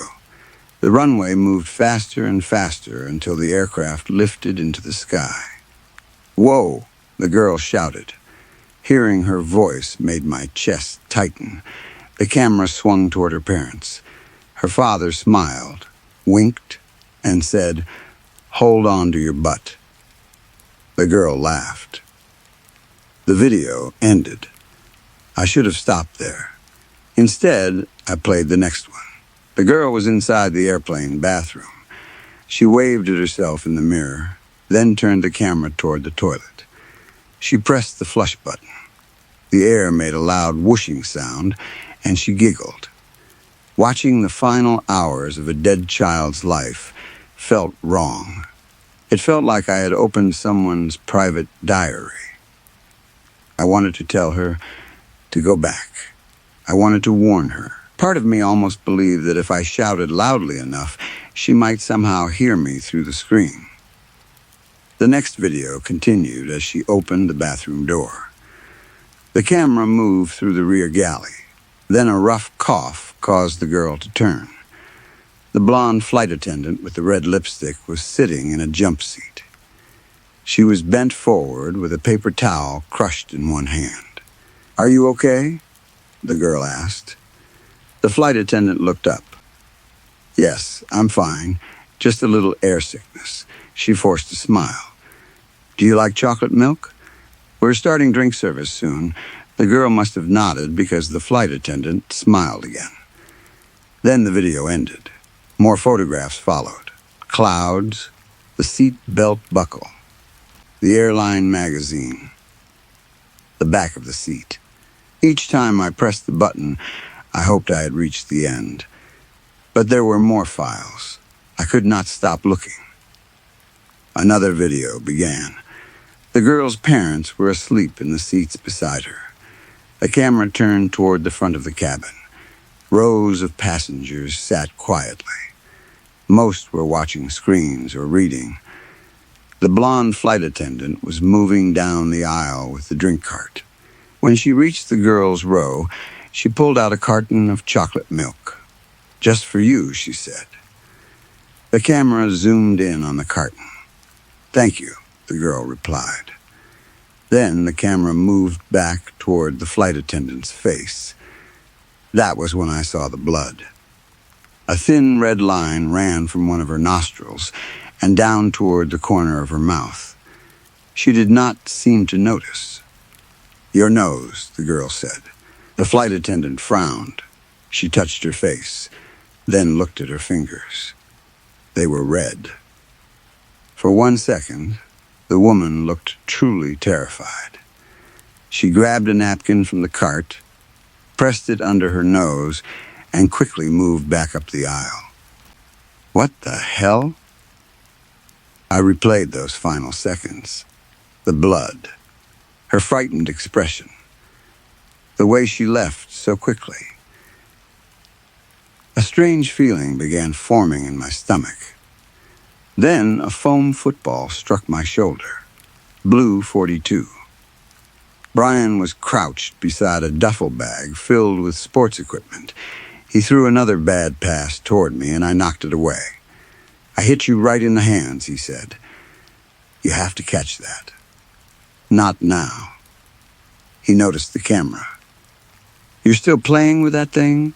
"Yeah, did you figure out who it belonged to?" I hesitated. "Maybe." Brian smirked. "Hope they're not expecting it back." He did not mean anything cruel by it. He did not know. Still, I felt anger rise into my face. "Yeah," I muttered. When he walked away, I pressed play on the next video. I wish I had not. The camera shook as the girl carefully climbed over her sleeping parents and lowered herself into the aisle. Far ahead, the flight attendant disappeared into the rear galley. She pulled a blue curtain closed behind her. The girl stopped. Maybe she was deciding whether to follow. Then she began walking down the aisle. All around her, passengers sat quietly, focused on screens or books. The flight attendant's feet were still visible beneath the curtain. They had not moved. The girl took another step, then another. A loud chime sounded. The camera jumped. The captain's voice came through the speakers. "Folks, if you look out the left side of the aircraft, you'll see the Cumberland River winding through downtown Nashville." The girl continued walking. She was about 10 steps from the curtain now. The camera stayed focused on the flight attendant's feet. A passenger stood and opened an overhead compartment. The girl had to turn sideways to pass him. When the camera looked forward again, the feet were gone. 5 steps. Then 3. The girl reached out with one small hand and slowly pulled the curtain aside. The space behind it was empty. There was only the bathroom door and another curtain leading toward business class. The camera moved around the corner. The jump seat was empty. The whole galley was empty. For a few seconds, the camera stayed still. The girl seemed confused. Then she noticed something on the floor. The camera zoomed in. A pool of blood had spread across the galley floor. A drop fell into it. Then another. Drip, drip, drip. The camera moved around, searching for the source. The jump seat? No. The counter? No. Then, with a growing sense of horror, the camera slowly tilted upward. The flight attendant was on the ceiling. Her body was pressed flat against the inside of the aircraft like a spider clinging to a wall. Her arms and legs were bent at impossible angles. Her face was turned away. For a moment, neither the girl nor the woman moved. Then the flight attendant began turning her head. Her eyes were black. Not dark brown, not shadowed, completely black. When those empty eyes focused on the camera, I swear she was not looking at the girl. She was looking at me. Blood collected at the corners of her mouth. Another drop fell. Everything happened quickly after that. The camera spun around and raced down the aisle. The picture shook so violently that I could barely understand what I was seeing. Passengers lifted their heads. Some began to stand. Then came a sound I still hear in my dreams. It was part woman's scream and part metal being ripped apart. The cabin lights flickered. Another chime sounded. The captain's voice cracked through the speakers, speaking too quickly to understand. Then his words dissolved into static. The plane suddenly tilted hard to the left. The image rolled sideways and pointed toward the ceiling. Oxygen masks fell. Overhead compartments opened. Bags crashed into the aisle. The blonde flight attendant crawled across the luggage compartments on all fours. Her movements were fast and unnatural. People screamed. The camera fell from the girl's hands. It hit the carpet and rolled. For 1 second, the lens pointed directly at the seafoam green suitcase. Then, a nearby window exploded. The entire screen turned white. The video ended. I stood there, holding the camera. Around me, the warehouse continued as if nothing had happened. Forklifts moved. Workers laughed. Bags rolled across the floor. I could not understand how everything could look so normal. I left work early. I told Shelley I had a migraine. That was not completely a lie. My head felt as though it might split open. I drove to Scooter's bar in a daze. After my 5th beer, the bartender, Carrie, refused to serve me anymore and drove me home. I fell asleep in front of the television. The next morning, I woke with a terrible headache and tried to convince myself I had imagined everything. Flight 702. The girl. The blood. The thing on the ceiling. It all felt impossible under the cold light of morning. But I remembered it too clearly. I decided I needed to show someone the camera. I arrived at work early. Most of the luggage from the day before was still in the warehouse. Anything valuable should have been cleaned, priced, and moved into the staging area for the sales staff. I checked the shelves. The camera was not there. I searched the electronics carts. Nothing. I checked the salvage bins. Still nothing. Then I saw Shelley pulling into her parking space. I hurried outside. She opened her car door and looked at me. "You look terrible." "Thanks," I tried to sound casual. "Did you see a little unicorn camera that came in yesterday?" "Yeah." Relief rushed through me. "Where is it?" "Some woman from the airline came by yesterday asking for it." I stopped breathing for a second. "A woman?" Shelley walked past me. "What woman? How would I know?" "Some blonde woman." I followed her toward the building. "Tell me you didn't give it to her." Shelley stopped. "Why do you care so much?" I opened my mouth, but I could not find the words. She studied my face. "What did you expect me to do?"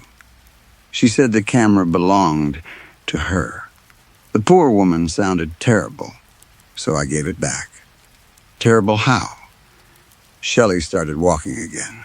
She couldn't stop coughing.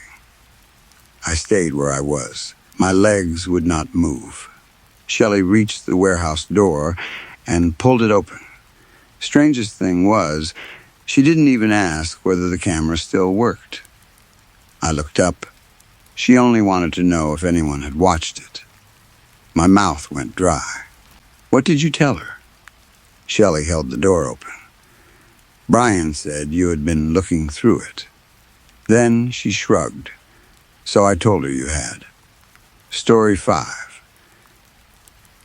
My life was never supposed to amount to anything except hunting the Antichrist and dying in the process. I do not mean that in a poetic way. I am not trying to sound brave, determined, or dramatic. That was simply the purpose given to me before I was old enough to understand what purpose meant. My brothers and I had known it since birth. We were raised beneath a church that no longer appeared on modern maps. Above us were white stone walls, painted glass windows, old wooden pews, and priests who spoke gently to visitors. Beneath those floors were narrow tunnels, sleeping chambers, weapons rooms, prayer cells, and a crypt where boys were taught that the end of the world would begin with the birth of one child. We were never told who our real parents were. The fathers said that earthly family only weakened the soul. They told us we had been chosen before birth and gathered together by divine instruction. Each brother was given a number based on the order in which he arrived. We used names when speaking outside the church, but inside the numbers mattered more. They reminded us that we were replaceable. There were once more than 40 of us. By the time I became old enough to leave the crypt without permission, several had already died during training. One fell from the bell tower. Another bled out after a knife lesson. A third vanished during a mission in Eastern Europe, and the fathers later said God had called him to another purpose. None of us asked questions. Questions were treated like cracks in a wall. If one appeared, the fathers believed it had to be sealed before the entire structure collapsed. The church taught that the exact day of the Antichrist's birth had been hidden inside Scripture, coded into ancient letters and numbers. The year was unknown. The hour was unknown. But the day itself could be discovered. Every year, on that date, one brother was selected. The chosen brother was taken into the central chamber beneath the church. Talismans were placed around his body, each one carved with symbols the fathers claimed had been copied from the first Christian martyrs. The brother was tied to an iron chair. Then he was burned alive. If the talismans did not burn, it meant the Antichrist had not yet entered the world. The ashes were gathered. The chamber was cleaned. We continued our lives and waited another year. On the day my story truly began, the chosen brother was our eldest living one. He did not fight when they tied him down. None of the selected brothers ever fought. We had been taught since childhood that resisting would damn the entire world.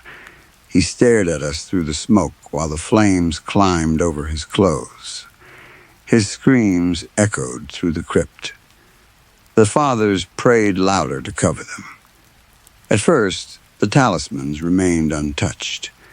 Then, one after another, they caught fire. The flames moved across them, even though they were too far from my brother's burning body to ignite naturally. The symbols glowed red. Several cracked down the middle. Every person in the chamber went silent. The Antichrist had been born. That was what the fathers told us. Somewhere in a world abandoned by God, a child had entered existence who would grow into the enemy of all creation. Because I was still alive, my duty was clear. My remaining brothers and I would spread across the earth, examine every child born that day, find the beast, and kill it before it could rise.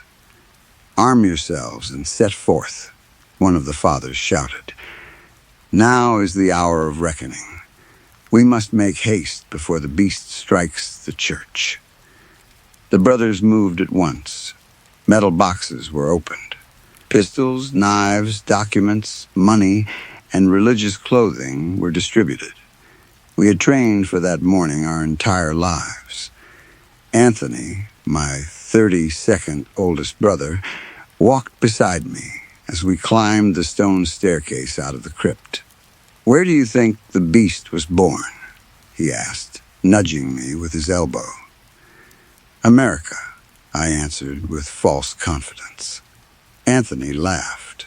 "Well, at least we have something to look forward to." We both knew it was a complete guess. Statistically, India was the most likely place. More children were born there than in most other countries. But statistics could not predict the devil's plans. The Antichrist could have been born in a private clinic in Switzerland, a fishing village in Norway, a crowded hospital in Lagos, or a farmhouse with no electricity at all. The church could identify the day, but not the year or hour. Even after narrowing the search to a single date, there were still hundreds of thousands of newborn children to investigate. Every second, several babies entered the world. That meant every living brother was needed. We split into groups and traveled to different regions. Anthony and I were sent to the southern United States, a place many people called the Bible Belt. The irony amused both of us. If the devil wanted to mock God, what better place could he choose than the heart of American Christianity? Our method was simple. We would enter hospitals dressed as ordained ministers. We would offer blessings to new mothers and ask harmless questions about the birth. Most people became emotional after childbirth. They were exhausted, frightened, and eager to talk. We were taught that the Antichrist would mock the life of Christ. If Christ was born to a virgin, then the Antichrist would be born in the same manner. A true virgin birth would probably attract worldwide attention in the modern age, but the fathers believed the devil would hide his work. The mother might lie. Doctors might cover it up. Families might bury the truth out of fear or shame. Our job was to find inconsistencies. A missing father, an unexplained pregnancy, a mother who suffered an unusual collapse after giving birth, a child who behaved in ways a newborn should not. In Texas, I began with hospitals. I introduced myself as a traveling priest who offered blessings to newborn children. I smiled, spoke softly, and carried a small silver cross. I did not enjoy disturbing families. Despite what followed, I want that understood. I did not hate children. I liked the joy surrounding birth. I liked the way exhausted fathers looked at their sons and daughters as though they had discovered a new world. I liked watching grandparents cry. Going from room to room with hidden questions made me feel like a fly crawling across a beautiful meal. But my comfort did not matter. The survival of humanity mattered. At one hospital, an orderly blocked the entrance to a mother's room. "She's unconscious at the moment," the woman told me. "We can't allow you near her." "I understand," I said. "Is there a father I could speak with?" The orderly glanced down the corridor before looking back at me. "No, there isn't a father available." Her hesitation caught my attention. "Perhaps another family member? She needs rest. Please leave her alone." I gave her a polite smile. "Of course. I'll step outside and return later." The orderly returned an awkward smile that showed exactly what she thought of me. She nodded and walked away. I had already spoken with several mothers who had no fathers present. None of those cases had seemed unusual. Relationships failed. Men disappeared. Families were complicated. This woman was different. There was no known father, and the birth had left her unresponsive. According to a nurse I overheard, she had not awakened since the child entered the world. That matched two of our signs. A hidden father. A serious physical reaction. I waited for several hours. My plan was to speak to the woman when she woke and ask directly about the possibility of an unexplained conception. It was an absurd question, But embarrassment meant nothing compared with allowing the Antichrist to escape. When I returned, the same orderly met me. "I'm sorry," she said. "She's no longer with us." "What exactly do you mean?" Her face became solemn. "She passed away." I placed both hands behind my head and walked in a small circle. Frustration burned through me.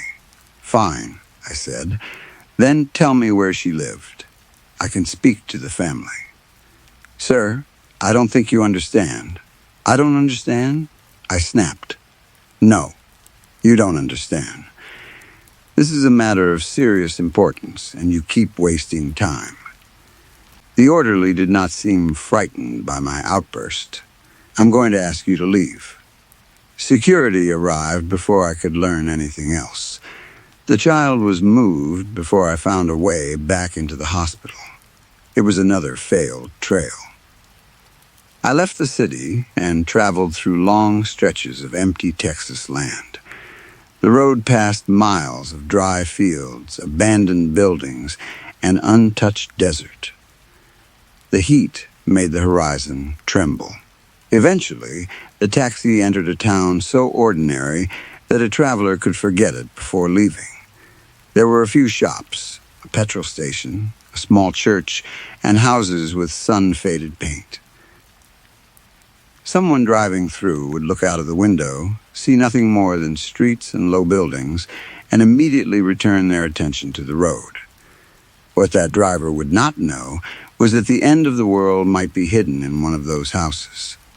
It was my duty to save that driver. The moment I stepped out of the taxi, the heat settled on me like a heavy blanket. I removed my coat and carried it over one arm. Sweat formed beneath my collar. The dry air drained every piece of motivation from my body. After paying the driver, I noticed a small corner shop across the road. I went inside to escape the sun. The store was narrow and dim, with shelves crowded by canned food, cheap cleaning products, and snacks. An old fan turned above the counter, but did little to cool the room. I picked up a bottle of cola and a bag of crisps. "Just these, please," I said as I placed them on the counter. The clerk was a teenage girl. She was looking at something beneath the counter and did not immediately notice me. "All right," she said. "Give me 1 second." While she finished whatever she was doing, I smiled. "What's good to eat around here?" "Honestly, not much," she answered. "You'd have better luck heading towards Dallas." Before she could continue, a baby began crying in the room behind her. The sound cut through the shop. My attention sharpened immediately. "Is the baby all right?" I asked. The girl looked towards the closed door. "Oh yes, she's fine. She's probably just waking up from her nap. Sorry about the noise. There's no need to apologize. I love children. How old is she?" "She's only a week old." The date struck me at once. 1 week old. Born on the day of the burning. "The total is $5, she added. "Cash only." "Sorry." I handed her the money. "Congratulations," I said. "I'm actually a priest visiting from abroad. I'd be honored to give your baby a blessing." Her expression changed. "Oh no, I'm not the mother." She glanced at the door again. "She's my mum's baby. My mum is at church right now, though. I'm sure she'd be happy to talk to you." She placed my change on the counter. "Thank you. I have to check on little Catherine." "Have a good day." She hurried into the employee room and locked the door behind her. I stood beside the counter, listening. A child had been born on the correct day in a forgotten town I had chosen by chance. I had walked into the one shop where that child happened to be sleeping. It did not feel like chance. It felt like divine direction. The fathers had always said that when the final hunt began, God would guide our steps. I reached for the door to the employee room. The handle did not move. There was no window. The baby continued crying inside. The sound became muffled, followed by quick, frightened breathing from the girl. She knew something was wrong.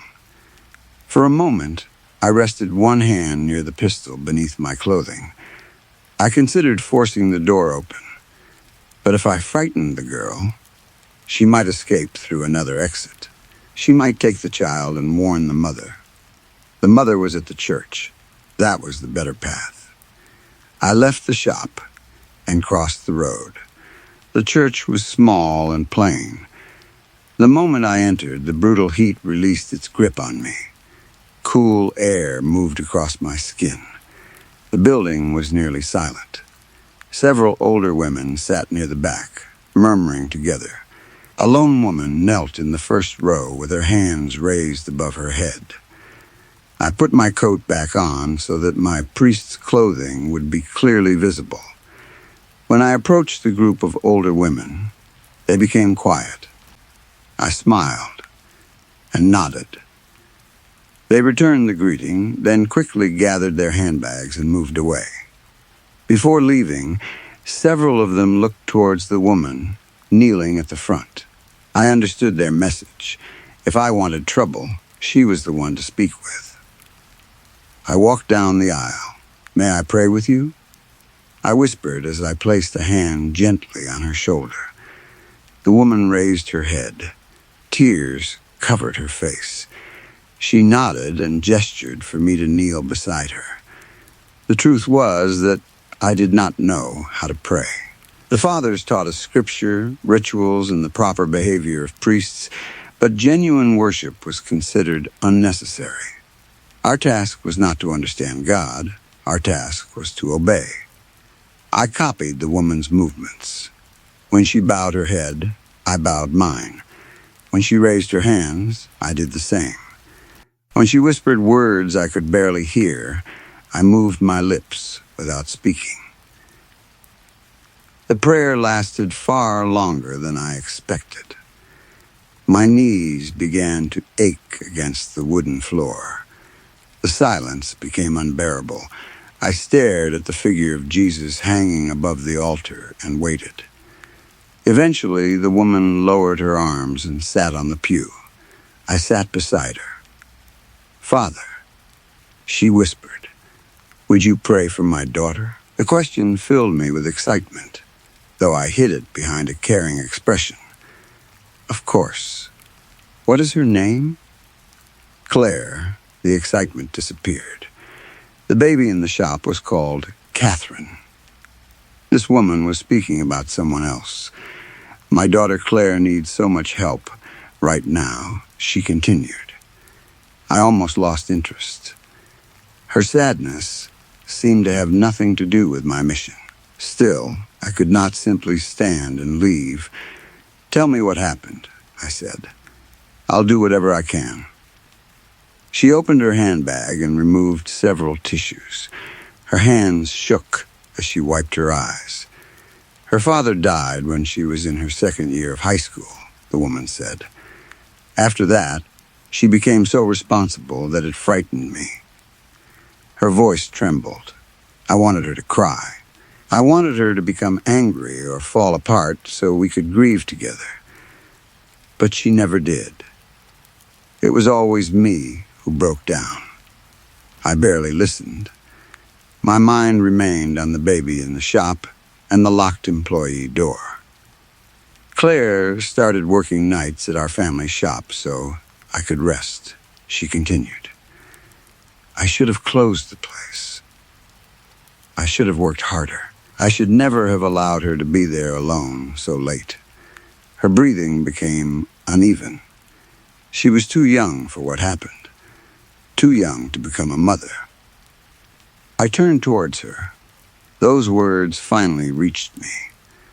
The woman covered her mouth as another sob escaped. "I'm a terrible mother," she said. "It's my fault." I forced my arm around her shoulders and patted her back. My movements felt stiff and mechanical.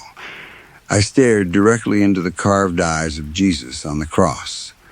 "The shop you mentioned," I asked carefully, "is it the one down the road?" Yes, she looked at me with sudden hope. Did you see Claire? Was she all right? She hasn't spoken much to me since everything happened. The teenage girl. Claire was not the baby's sister. She was the mother. The older woman had lied to the town and claimed the child as her own to protect her daughter. Claire seemed well, I said. You are a good mother. You should not blame yourself. She is probably trying to cope in her own way. For once, my smile was genuine.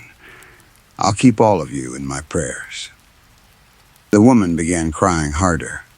Father, we told everyone the baby was mine. Please don't repeat what I told you. Claire has suffered enough. Pretending was the only way I could help her forget that man. That man. The words confirmed everything inside my mind. A hidden pregnancy. A concealed father. A child born on the exact day. A mother unwilling to speak. I'm a priest, not a gossip, I assured her. I only wish to help. I could return to the shop and speak with Claire. The shop will close soon, she said. She'll probably be at home by then. Would you still be able to visit her? Of course. The woman wrote the address on the back of an old receipt. Please be gentle with her, she said, gripping my arm. She is still a child herself. I looked down at the address. I could hardly believe my success. The first state assigned to me, and I had already found the beast. Why else would Claire hide the pregnancy? Why hide the father? The older woman spoke of a bad man, but perhaps there had been no man. Perhaps Claire had invented one to hide the truth of what had grown inside her. The devil had desecrated her womb. The child had to die. I left the church and walked to the address. The house was small and badly maintained. Paint peeled from the doorframe. One curtain hung crooked in the front window. Dead grass covered the garden. I tried the front door. Locked. For a moment, the feeling reminded me of the employee room at the shop. Once again, a simple door stood between me and my purpose. I knocked. Claire, I called. Open the door. There was movement inside. Why are you back? She asked through the wood. Her voice was weak. I need to speak with you. No, Claire, open the door. I can't. Open it. She began to cry. Please leave me alone. The baby cried somewhere inside the house. The sound transformed my frustration into certainty. I hear it. I shouted. Let me in. The crying grew louder. Claire, open this door for me, I said, forcing my voice to become calm again. I only want to help. Please, she whispered. Just go away. Not while you are hiding that beast. The words escaped before I could control them. I struck the door with my fist. You let evil into this world, I shouted. Open the door. Claire screamed. The infant cried even harder. I kicked the door. The frame shook, but the lock held. Again and again I drove my foot into the wood. Pain traveled up my leg. The house rattled with every impact. Give me the child, I demanded. Claire begged me to stop. The door refused to break. My leg began to weaken. I stepped back, pulled the pistol from beneath my coat, and aimed at the deadbolt. My hands were shaking from heat, exhaustion, and anger. I tried to steady them. Then I fired. The gunshot was deafening. The door did not open. Inside, the baby screamed. Claire became silent. I tried the handle again, but it still would not move.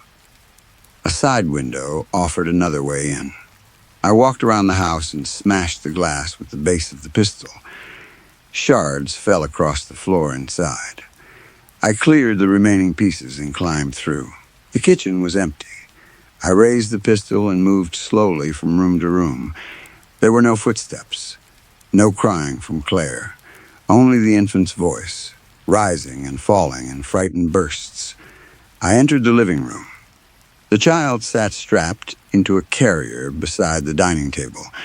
Near the front door lay Claire. The bullet had struck metal inside the lock and changed direction. A small dark wound marked the side of her head. She did not move. For a few seconds I stared at her. She looked younger lying there, not like the secret servant of the devil I had imagined, not like a woman carrying an ancient evil. She looked like a frightened teenager who had tried to protect her child. Ideally, she would have survived. I told myself that. Her death had not been part of the plan, but I could not allow it to weaken me. If I stopped now, then Claire's death would be meaningless. I turned towards the baby. She was still screaming. Her face was red. Her tiny hands opened and closed helplessly. Tears gathered at the corners of her eyes. I moved closer. My footsteps were almost impossible to hear beneath her cries. The devil filled my mind with doubts. She is only a child. You do not know. You could be wrong. I fought each thought with the lessons of the fathers. The Antichrist would appear innocent. The beast would wear human flesh. Mercy would become a weapon against the faithful. The child's existence had already caused one death. That was proof enough. I stood over the carrier and raised the pistol. Forcing myself to watch was important. Faith meant nothing if a person looked away when action became difficult. I stared into the child's face. For one terrible moment, she stopped crying. Her eyes opened and focused on me. The fathers had always said a newborn Antichrist would recognize its executioner. The baby looked into my eyes. Then she reached one hand towards the silver cross hanging from my neck. Her fingers were too small to touch it. I fired. Afterwards, the house became completely silent. I remained there for some time. I expected to feel relief.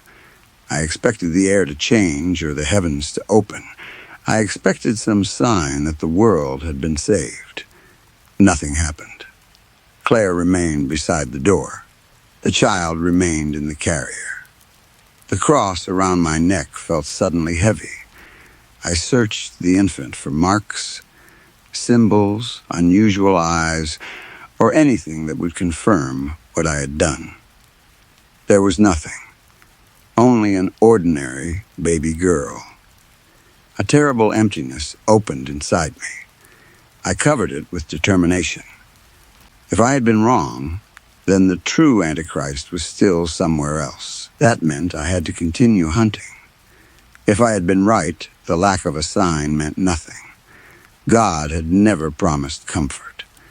Either way, stopping would make both deaths pointless. I found Claire's car keys on a table. Outside, the sun was beginning to set. The town looked the same as before. Cars moved along the road. People entered shops. Somewhere, a church bell began to ring. No one knew the world might have ended inside that house. No one knew I might have saved it, or damaged it beyond repair. I drove east towards Louisiana.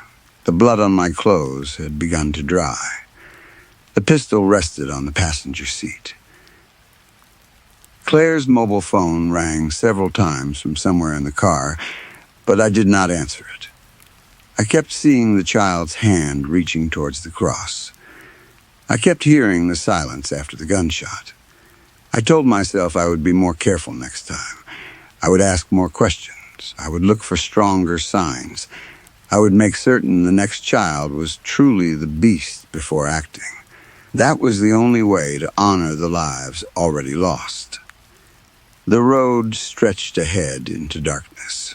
My brothers were searching other cities, other states, and other countries. Somewhere, Anthony might already have found another child. Somewhere, one of the fathers might be waiting for news.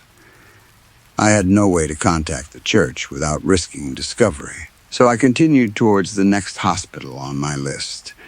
The Antichrist was still out there. It had to be. Because if Catherine had only been an ordinary baby, then Claire had died protecting an innocent child. If Catherine had been ordinary, then the fathers had lied. If the fathers had lied, my eldest brother had been burned alive for nothing. All the brothers who died in training had died for nothing. My entire life had been built around nothing. That possibility was more frightening than the devil. So I kept driving. I told myself God had guided me to the shop. I told myself Claire's mother had revealed the truth for a reason.